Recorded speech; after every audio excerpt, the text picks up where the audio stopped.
नमस्कार, मैं विनोद कुमार शुक्ला, आई अवधूत पर आपका स्वागत है। जो 4 प्रमुख सुर्खियां हैं उन पर आज चर्चा करते हैं। उनमें सबसे महत्वपूर्ण है पश्चिम बंगाल से आ रही खबर, जो बहुत दुखद भी है और डेमोक्रेटिक वैल्यूज़ के लिए खतरनाक भी है।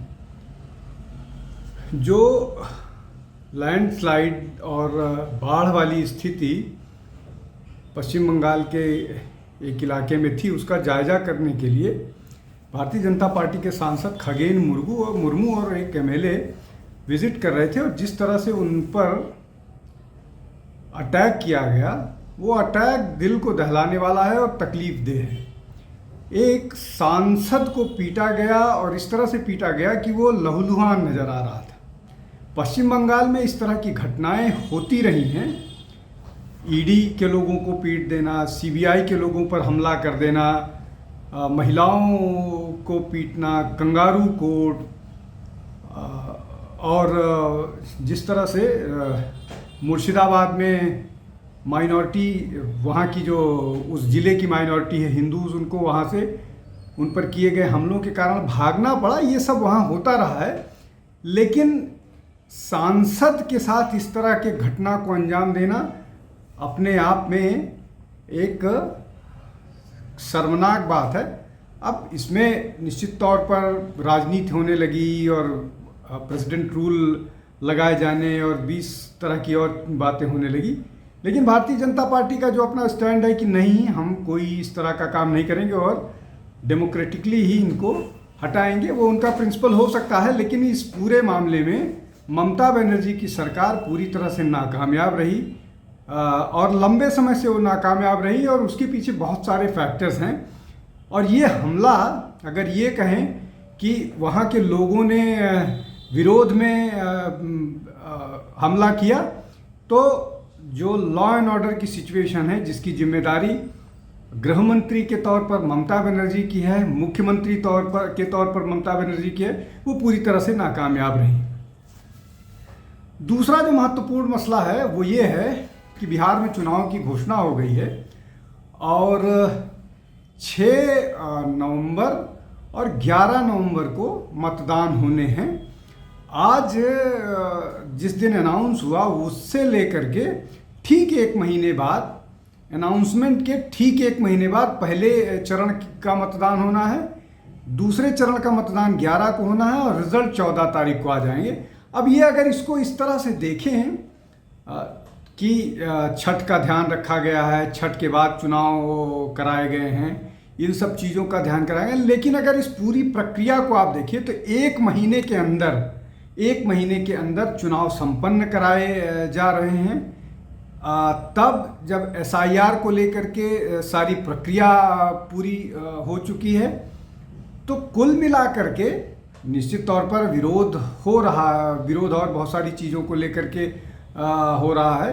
लेकिन जिस तरह से जो चुनाव आयोग इस पूरे मामले को हैंडल कर रहा है, ये पूरे चुनाव प्रक्रिया पर जिस तरह से आनन फानन में जो ज्ञानेश कुमार हैं उनकी विजिट हुई, हालांकि उसके पहले सारे चुनावी तैयारियों का जायजा वो लगातार ले रहे थे, लोगों के साथ संपर्क में थे, लेकिन इस पूरे मामले में जो प्रेस कॉन्फ्रेंस करके घोषित किया गया है, वो दिखाता है कि जो विपक्ष के लोग ये कह रहे थे कि हमको इस तरह से चुनाव की तैयारियां करनी चाहिए कि उसमें जो त्यौहार हैं दीपावली और छठ, वो उसके सेलिब्रेशन में उसमें डिस्टर्बेंस ना आए, एक बात।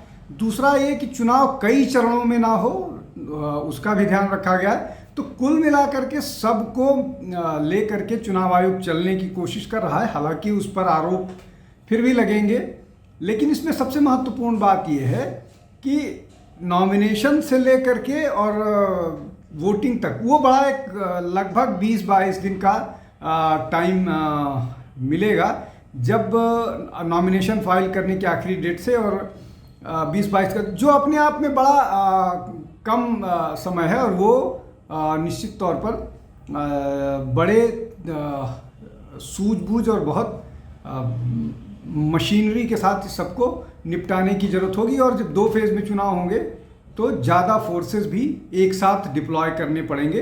ये एक महत्वपूर्ण बात है, लेकिन उसको चुनाव आयोग ने कर ही दिया। तीसरा महत्वपूर्ण मसला है कि भाजपा का एक और शासित प्रदेश जो है वो सांप्रदायिक दंगों का शिकार हुआ है। अभी जो दुर्गा विसर्जन के समय उड़ीसा के कटक में एक जो मुस्लिम डोमिनेटेड इलाके से प्रोसेसन गुजर रहा था, तो उस पर हमला हुआ और हमला के बाद जिस तरह की चीज़ें होती हैं वो हुई और उसको लेकर के फिर प्रशासन एक्टिव हुआ। अब तक करीब 8 लोगों की गिरफ्तारी हो चुकी है। लेकिन महत्वपूर्ण बात यह है कि सामान्यतः उड़ीसा के बारे में ये कहा जाता है कि वो एक ऐसा प्रदेश है जो बहुत शांत है, वहाँ इस तरह की घटनाएं नहीं होती हैं। बहुत पहले जब ईसाई मिशनरीज के खिलाफ निश्चित तौर पर वहाँ हिंसा हुई थी, लेकिन वो कन्वर्जन को लेकर के था। लेकिन ये जो हिंदू मुस्लिम रॉयट्स है, ये सामान्यतः उड़ीसा में होना अपने आप में एक समाचार है। और अब उड़ीसा में भी लोग ये कहने लगे हैं कि जिस तरह से वहाँ बांग्लादेशी और रोहिंग्या घुसपैठिए धीरे धीरे अपनी पैठ बढ़ाने लगे हैं, उनका वो बहुत सारे ऐसे इलाकों में घुस करके कब्जा करने लगे हैं, वो भी इसका एक कारण हो सकता है। इस तरह की बातें जो उड़ीसा में आती हैं। लेकिन उससे महत्वपूर्ण बात यह है कि जहाँ ये एक और बीजेपी स्टेट में इस तरह का है, तो क्या कहीं इस तरह की कोई योजना तो नहीं काम कर रही है कि जहाँ जहाँ पर भी बीजेपी शासित, जो भी बीजेपी शासित प्रदेश हैं या बीजेपी का शासन है, उनको बदनाम करने के लिए या उनके खिलाफ एक योजनाबद्ध तरीके से इस तरह की घटनाओं को अंजाम दिया जाए, जिससे सरकार बदनाम हो और चुनाव में इसलिए कि इस तरह की घटनाओं के बाद किसी विशेष इलाके में ही नहीं बल्कि पूरे देश में चीज़ें प्रभावित होती हैं।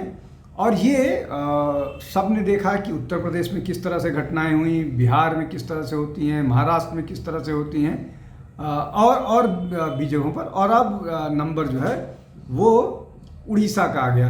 तो ये भी एक नज़र है, ये भी एक नज़रिया है जिस पर लोगों की नज़र जा रही है। लोग कह रहे हैं कि ये ऐसा क्यों होता है। इसके अलावा जो एक और दुखद घटना इस दौरान हुई वो ये कि मुख्य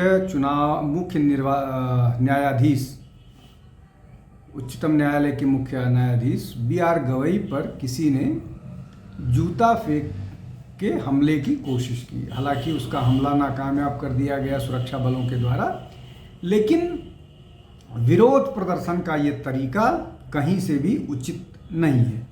अब लोग यही कह रहे हैं कि जिस तरह से मुख्य न्यायाधीश BR गवई ने भगवान विष्णु के ऊपर कमेंट किया था, उसको लेकर के बहुत सारी नाराज़गी थी। लेकिन नाराज़गी का अपना एक तरीका होता है, आप अपनी बात कह सकते हैं, लेकिन डेमोक्रेटिक व्यवस्था में हिंसा का कोई स्थान नहीं है। और इस तरह की व्यवस्था का विरोध, इस तरह की किसी भी कार्य का कोई भी समर्थन नहीं कर सकता है, ना ये सही तरीका है अपना विरोध दर्ज कराने का। इस बात को लेकर के प्रधानमंत्री ने भी दुख जताया। प्रधानमंत्री ने BR गवई से बात भी किया और बात करके ये बताया कि ये केवल उन पर हमला नहीं है बल्कि देश के संवैधानिक संस्थान पर हमला है, जो बात सही है। लेकिन निश्चित तौर पर अगर किसी का सेंटिमेंट हर्ट हुआ है तो उसको अपने तरीके से कहना चाहिए। हिंसक तरीका है या इस तरह की चीज़ों को से बचना चाहिए। और वो हुआ, वो ठीक नहीं हुआ। हालांकि गवई साहब ने कोई फॉर्मल कंप्लेन या उस तरह का पुलिस वो करने से मना कर दिया है, ये उनका अपना नज़रिया हो सकता है। लेकिन इस तरह के मामलों में सबको एक रिस्ट्रेन बरतना चाहिए। हिंदू देवी देवताओं के बारे में उन्होंने बोला कि हम सबका सम्मान करते हैं, लेकिन जो कमेंट था वो बहुत सारे लोगों को उसने हर्ट किया और सोशल मीडिया पर वो बहुत वायरल भी हुआ था। तो वो अगर अनुचित था तो उस पर बहुत सारे लोगों ने अपने अपनी तरह से अपनी बातें रखी, लेकिन जो तरीका मुख्य न्यायाधीश के साथ अपनाया गया उन पर जूता फेंकने के लिए, वो निश्चित तौर पर निंदनीय है। आज के लिए बस इतना ही। आप हमारे साथ जुड़ते रहिए। बहुत बहुत धन्यवाद। नमस्कार। हमारे चैनल आई ऑफ ट्रुथ को सब्सक्राइब कीजिए यूट्यूब पर, इसे फॉलो कीजिए फेसबुक पर, इंस्टाग्राम पर, ट्विटर पर और कू पर। हमारे चैनल के बारे में फीडबैक देने के लिए हमें मेल कीजिए ioftruth.6@gmail.com पर।